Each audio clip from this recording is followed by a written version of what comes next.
አቶ ባይሉ የብሌን አሳዳጊ እናት እንዳልሞተች አወቀ። በጣም ተናደደ። እንዴት እንደዚህ ታደርጋለህ? ለሁለተኛ ጊዜ እንዴት ትክደኛለህ? ከዚህ በፊትም ብሌን ሞታለች ብለህ ዋሽታኝ ነበር። አሁንም እሷን ግድያታለሁ፣ ሸኝቻታለሁ ብለኝ አረጋግጠልኛ ነበረ። የታለች እሷ የሞተችው? አሁንም በሕይወት አለች እኮ። እሷን አልገደልካትም አይደለ? እኔ በገዛ እጄ አንተን እገላለሁ በማለት ልጁ ሲያስፈራራው ነበረ። ዳግም ፍላሹን ወሰደ ከአቶ ባይሉ ኬስ ውስጥ ስትወስድ ብሌን አየችው። በጣም ደነገጠች። ምን እያረክ ነው? እዚህ ምን እየሰራክ ነው ብትለውም እኔ ይሄ ፍላሽ መቼም አልመልሰውም። ይሄ የእናቴ ማግኛ የ18 ዓመታት እናቴ ስናፍቃት የነበረውን እናቴ የማገኝበት ነው። ስለዚህ አንቺ ከፈለሽ መናገር ትችላለሽ። አንቺም የእናትን ናፍቆትና የእናትን ጠረን ማሽተት ምን እንደሆነ በደንብ ታውቂያለሽ። ምክንያቱም ተመሳሳይ በደል ነው የደረሰብን በማለት መለሰላት። ብሌንም እሺ ብላ ዝም ነበር ያለችው ፍላሹን ይዞባት ሲሄድ ማለት ነው። ሰላም ቤተሰብ እንዴት ናችሁልኝ? ያለው ፈጣሪ የተመሰገነው። በያላችሁበት ሰላማችሁ ብዝት ትርፍርፍ ይበልልኝ። ለዚህ ቤት አዲስ ሆናችሁ ሰብስክራይብ፣ ሼር፣ ላይክ እያደረጋችሁ ቤተሰብ እንድትሆኑ በትህትና ጠይቃችኋለሁ። አደራ። ክፍል 6 ከስንት መጥፋት በኋላ ተመልሶ መጥቷል ማለት ነው። ክፍል 6 ላይ እንግዲህ ባይሉ ወይዘሮ ገነት እንዳልሞተች እና በህይወት እንዳለች አውቋል። ሰላምዬና ብሌን እንግዲህ ተቃቅፎ እያለቀስ ይቻለ እንዴት ነው ለዚህ ሁሉ አመታት እንደዛ መከራውን አይታ ያሳደገችሽ እናትሽ ሞታ አንቺ እዚህ ቁጭ ብለሽ እንዴት ታለቅሻለሽ? ቢያንስ ቀብር እንኳን መሄድ የለብሽም ወይ በማለት ያናግራት። ብሌን አዎ ሰላም ደግሞ አዎ እውነቱን እኮ ነው፣ ለምንድነው ቀብር ማትሄጂው? ነይ እንሂድ በማለት ብትነግራትም አይ እናቴ አሁን አይደለም የሞተችው ከ10 ዓመታት በፊት የኔን ህይወት ለመቀየር የእሷንም ህይወት ለመቀየር ከሀገር ወጥታ ነበር። በዛ ሰዓት ነበረ ህይወቷን ያጣችው።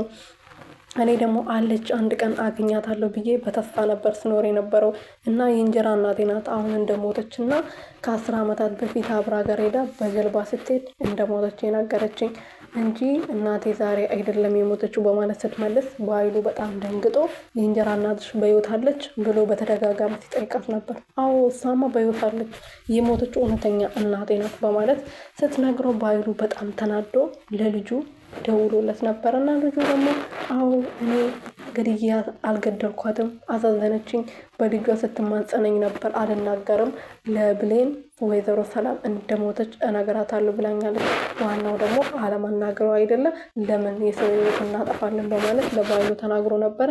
አሁን ብትናገርስ የሆነ ቀን ተነስታ ብትናገርና ህይወታችንን ብታበላሸውስ በማለት ሲመልስለት ነበር። አትናገርም፣ እንደምትናገር አይደለም የለመነችኝ፣ እኔ የሚያስጠነቅኳት ነገ ተነስታ እንድትናገር አይደለም በደንብ ነው ያስጠነቅኳት ብሎ ነበር የተናገረው ማለት ነው። እና ዳግም እንግዲህ ፍላሹን ካገኘ በኋላ ለልጁ ልኮለት ነበረ። አዎ ይኸው አግኝቻለሁ፣ አሁን እናቴን አገናኘኝ በማለት በደስታ ተሞልቶ ሲነግረው ነበረ እና ፍላሹ ላይ የነበረውን እንዳለ ፋይሎቹን ከላከለት በኋላ ፋይሎቹን እጁ ላይ ካስገባ በኋላ አሁን ደግሞ ሌላ ስራ አለ። እናትን ለማግኘት ለስንት ዓመታት እናት ስትናፍቅ የነበረው ያ ስራ ሰርታ ይህ ሁሉ በደል እንዲደርስብህ ያስደረገ ሰውዬ አቶ ባይሉ ነው። ባይሉን ማስወገድ አለብክ። አቶ ባይሉን ካስወገድክ በኋላ ከዛ በፊት ህፃን እያለክ ከእናት ጉያ ነጥሎ ይሄ ሁሉ መከራ እንድታሳልፍ እናትን በልጅ ናፍቆት መከራውን እንድታይ ያስደረገ ባይሉ ስለሆነ እሱን አስወግድና ከዛ በኋላ እናትን ማግኘት ትችላለህ። የበፊቱ አልበቃ ብሎ አሁንም እናትህ በህይወት እንዳለች ስለሚያውቅ ለመግደል ሙከራ አድርጎ ነበር። እኔ እንድገላት ነበር ወደዛ የላከኝ። ከዛ በኋላ ነው ፎቶውን እዛ ቤት ታየው የአንተ እናት መሆኗን ሳቅ ነው የተኳት በማለት መልሶለታል። አላገናኘም፣ ባይሉ መግደል አለብህ ተብሏል። እሱም ደግሞ እኔ እናቴን ለማግኘት ፈጣሪ የፈጠረውን በሰው አምሳያ የፈጠረውን እኔ መግደል አልችልም፣ እናቴን ለማግኘት የሌላ ሰው ህይወት ማጥፋት አልችልም ብሎ ቢመልስለትም ግዴታ ነው ታደርገዋለህ በማለት ስልኩን ነበር የዘጋበት። ከዛ በኋላ ዳግምም እንግዲህ እናቱን ለማግኘት ስለት ይዞ ወደ እሱ ቢሮ ሄዶ ነበረ። እናቴን እስከዛሬ መከራ ያደረስክብኝ፣ ያ ሁሉ ስቃይ ያደረስክብኝ እንድረሳ ከፈለግ ከእናቴ ጋር አገናኘኝ። እዚህ ወደዚህ የመጣሁት አንተን ለመግደል ነበር። ልጅ እናቴ የት እንዳለች የሚያውቅ ሰው ደግሞ ባይሉን ከገደልክ እናትን አገናኛለሁ ብሎኛል። ስለዚህ እኔ አንተን አልገድልም፣ አንተም እናቴ ያለችበትም ታውቃለህ። ስለዚህ እናቴ ጋር ውሰደኝ ብሎ ሲማጸነው ነበረ። አቶ ባይሉ ግን የሚሰማ አይደለም። እኔ በአንተ አይነት ሽንታም ሰው የሚያስፈራራኝ አይደለም፣ አልፈራም በማለት ሽጉጥ አውጥቶ ሲያስፈራራው ነበረ። እና እንግዲህ ወይዘሮ ገነት በጣም ደስ ብሏት እንግዲህ ልጄን አገኛለሁ ለ18 ዓመታት ስናፍቅ የነበረውን ውዱን ልጅ አገኛለሁ ብላ እንግዲህ ቁጭ ብላ ቤቷ ፈታ አድርጋ እየጠበቀች ነበረ። ግን እንደጠበቀችው አልሆነላትም። ለብሌንም ተናግራ ነበረ። ብሌን ዛሬ ምንድነው ማሚ የተለየ ነገር የኛ ቤት ምን አለ ብላ ስትጠይቃት ልጄ እኮ ሊመጣ ነው ለ18 ዓመታት የጠፋብኝ ልጅ ሊመጣልኝ ነው ለዛ ነው በማለት ደስ ብሏቸው ሁለቱም ቤታቸውን ፈታ ሲያደርጉ ነበር። ግን ዳግምም ደስ ብሎት ቀኑን እየቆጠረ ነበር። እንዳሰበው አልሆነለትም ማለት ነው።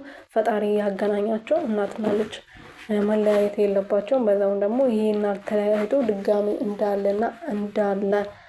እናትየው እንዳለች ማወቅ ራሱ በጣም እድለኝነት ነውና ቢገናኙ እኔ በጣም ደስ ይለኛል። ሰላምዬና ደግሞ ብሌንዬም ይገናኛሉ ብዬ ተስፋ አደርጋለሁ። ማለት እነሱ ተገናኝቷል። ቢያንስ እሷ እያቀፈቻት ነው፣ አጠገቧ ናት። ዳግምና ወይዘሮ ገነት ይገናኙ የምትሉ ደግሞ ላይክ አድርጉ ቤተሰቦች፣ የኔ ውድ ቤተሰቦች ማለት ነው። እሺ ባይ ባይ፣ ወዳችኋለሁ የኔ ውዶች ማለት ነው።